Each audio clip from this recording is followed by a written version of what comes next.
Les process de nettoyage en industrie agroalimentaire prennent principalement la forme de lavage d'objets in situ, par exemple un évaporateur, un échauddoir ou un bac de préparation, de tunnels de lavage ou de laveuses pour des caisses, des bouteilles ou d'autres emballages.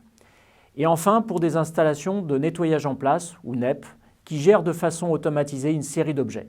Une procédure de nettoyage a pour objet de restituer des équipements ou des emballages avec des surfaces physiquement, chimiquement ou biologiquement propres. Quels que soient les moyens employés, les lavages sont régis de façon immuable par le cercle de Zinner, à savoir que bien laver suppose d'abord un effet mécanique, un effet thermique, un effet chimique et un facteur temps. Or, la combinaison de ces 4 facteurs induit un impact énergétique et environnemental clé sur un site agroalimentaire. L'effet mécanique est obtenu par la circulation, voire par la projection d'eau sous pression. Il en résulte donc de grandes quantités d'eau qui sont elles-mêmes traitées et pompées. Bien souvent, l'eau consommée dans les lavages représente une part majeure de la consommation du site et des volumes qui sont rejetés. L'effet thermique est indispensable pour ramollir les résidus et dégraisser les surfaces. Qui n'a jamais essayé de laver une poêle à l'eau froide? Ainsi, la soude est fréquemment utilisée à plus de 80 degrés et l'acide est utilisé à plus de 60 degrés pour décrocher les matières minérales. Il est donc nécessaire de chauffer et de maintenir en température ces solutions. L'effet chimique est essentiel pour décrocher et dégrader la matière par action physico-chimique, émulsion, hydrolyse, saponification et dissolution. Les détergents représentent des facteurs d'émission de gaz à effet de serre très significatifs. Le facteur temps de contact est crucial pour que les effets précédents agissent, mais ce facteur impacte directement tous les ratios de performance, notamment le kilowattheure par tonne, car lorsque l'on lave, on ne produit pas.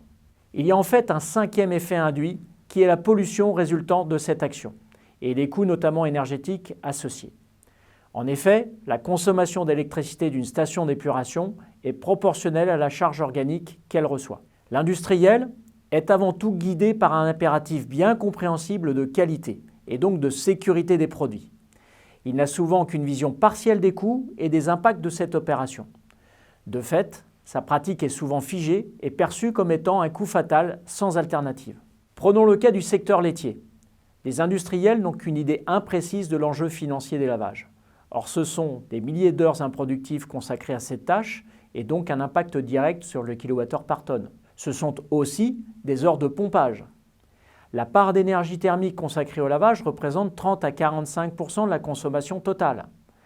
La consommation d'eau des lavages représente 30 à 60% de ce que consomme le site. Enfin, les actions de lavage représentent l'essentiel de la pollution et donc de l'électricité utilisée par la station d'épuration. Pour autant, le potentiel d'amélioration est souvent très significatif et reste inexploré. D'où la nécessité d'assurer une plus grande maîtrise technique et un véritable management de cette fonction, qui plus est dans une logique d'amélioration continue de la performance, à l'instar de l'ISO 50001. Rappelons qu'il n'y a pas de bonne réponse sans bonne question. Pourquoi devons-nous laver? Comment doit-on laver? Comment va-t-on vérifier que l'on a bien lavé? Cela nécessite de faire un audit expert, de manière à faire un bilan des enjeux et du niveau de maîtrise, y compris des équipes en place. À ce titre, un effort de formation est souvent nécessaire à destination du triptyque qualité, process et maintenance. De même, de véritables indicateurs de performance doivent être définis et suivis avec les moyens de monitoring appropriés. Un pilote du plan d'action doit aussi être désigné et formé.